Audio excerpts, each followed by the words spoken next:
What's good? What's good, everybody? Welcome back to another episode of the Urban Platform Speaks.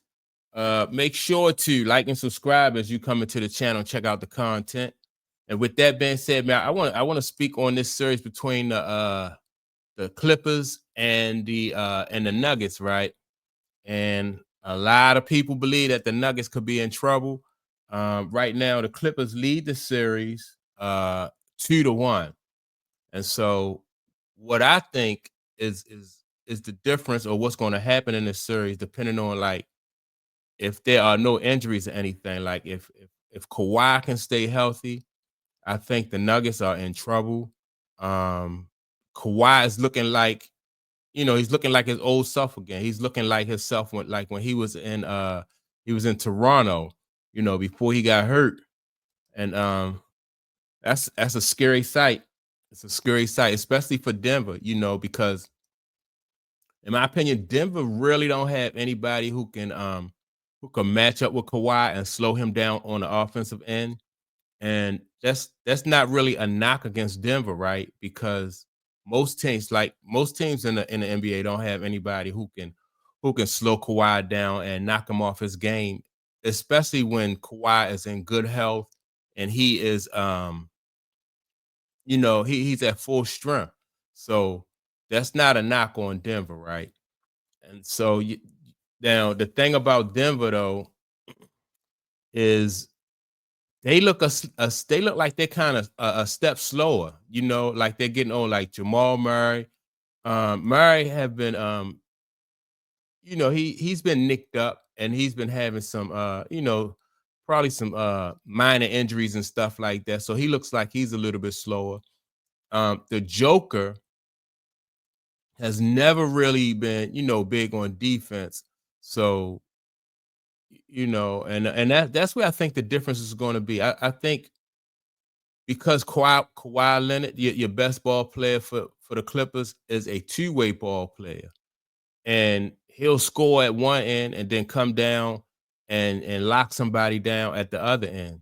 So that's going to be the difference, like now if Denver was playing somebody like the Lakers who are not really all that good defensively, then I would say uh I think it'll be an easier task for Denver to come back. Now, that's not to say that Denver won't be able to, but it's going to be a lot harder when you got, like I said, when you got Kawhi Leonard and you got Hardaway. Hardaway is putting together a pretty good he's putting together he's doing pretty good this series too. So a lot of people are surprised by Kawhi Leonard. And he came on, like late towards the season, and it looked like Kawhi Leonard never really missed he hit the ground running. And then once he came in there, he got in there and he picked up where he left off. People was like, "Uh-oh, this Clippers team is dangerous." They looking like the Clipper team that people thought that he could be when Kawhi first got there.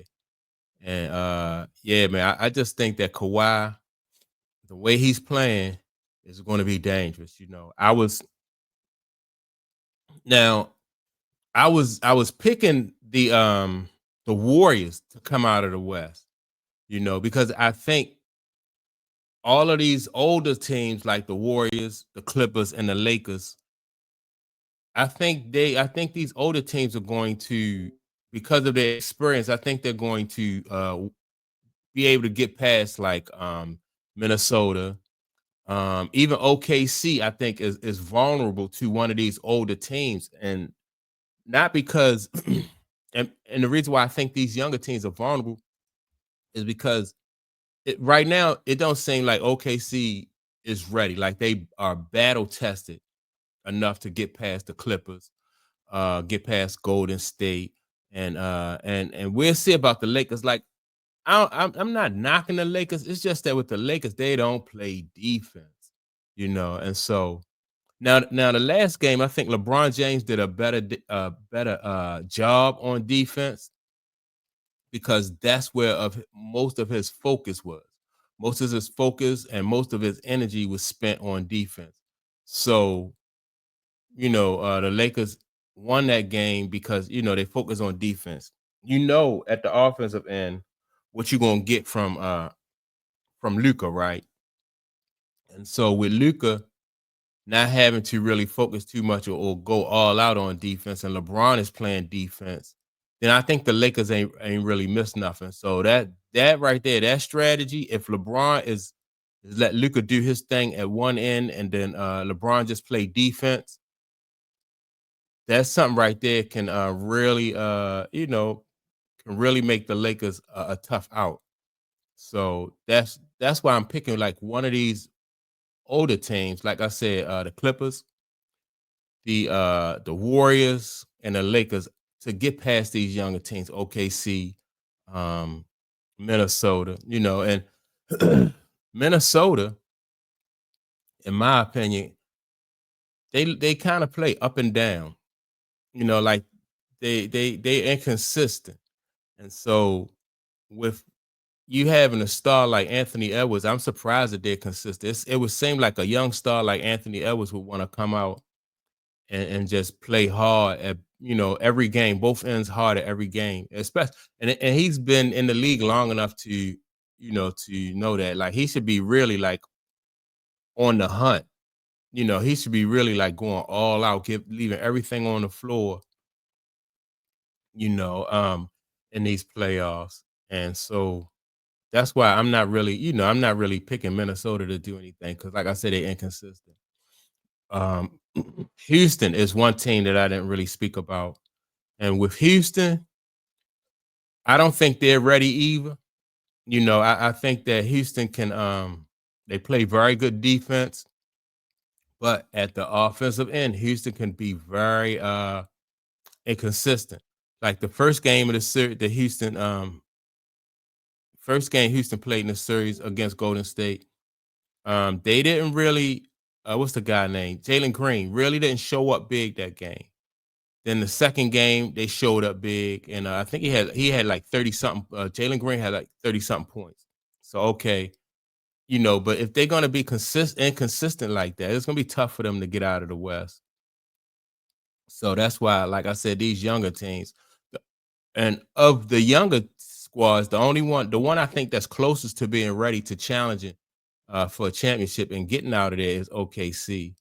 And I think they're a little bit closer. I think by like next year, I think next year they'll be ready, because they'll be more battle tested. Now, if they just so happen to get in there this year, OKC do, then and that's cool. It's good. But for me, I'm just picking one of these older teams, barring injury. That's another thing that you have to worry about, like because Jimmy Butler, I don't know what the situation is with Jimmy Butler and his injury, but if Jimmy Butler can't play, then it's going to be hard. Like Steph Curry is, I don't think Steph Curry will be able to do it by himself at this age. They're going to need if Jimmy Butler is not available, then they're going to need somebody like somebody else to step up. And not only do they miss Jimmy Butler's offense, but they're going to miss his defense. So whoever steps, it's I guess it's going to be like by committee then. It's going to be by committee that they replace Jimmy Butler because his defense is definitely going to be missed. But yeah, I like so I might have to now depending on what's the situation with Jimmy Butler. If Jimmy Butler come back and he's good and the MRI and all that other stuff is negative, you know, then I think I like Golden State.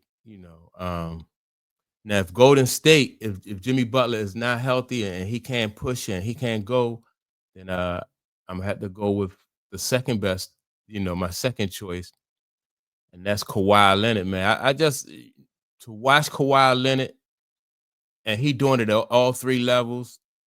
Kawhi Leonard is doing it with he hitting the three, then he killing them with that mid-range jumper. Like no, like that mid-range jumper, in my opinion, is just like it's automatic. Like his mid-range jumper is like anybody else's layup.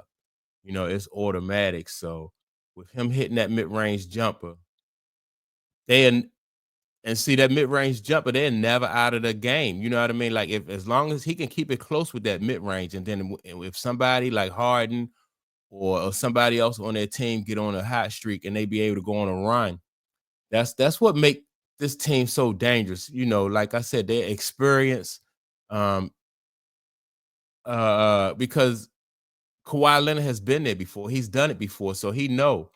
You know, he know what it takes. He know what to do, and he know what not to do. And so, man, I'm thinking that one of these older teams is gonna come out of the West, though.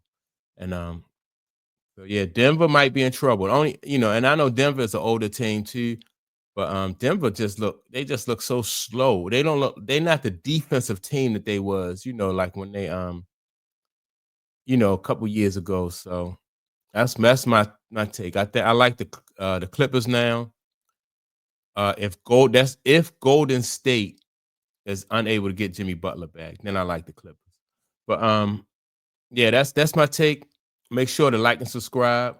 Also, let me know what you think about my picks, right? Do you think I'm not bandwagon jumping, right? I'm just saying my guys might be injured, so I gotta go with the Clippers. But with that being said, like I said, don't forget to like and subscribe. Also, leave a comment, and I will check you all out in the next video. Peace.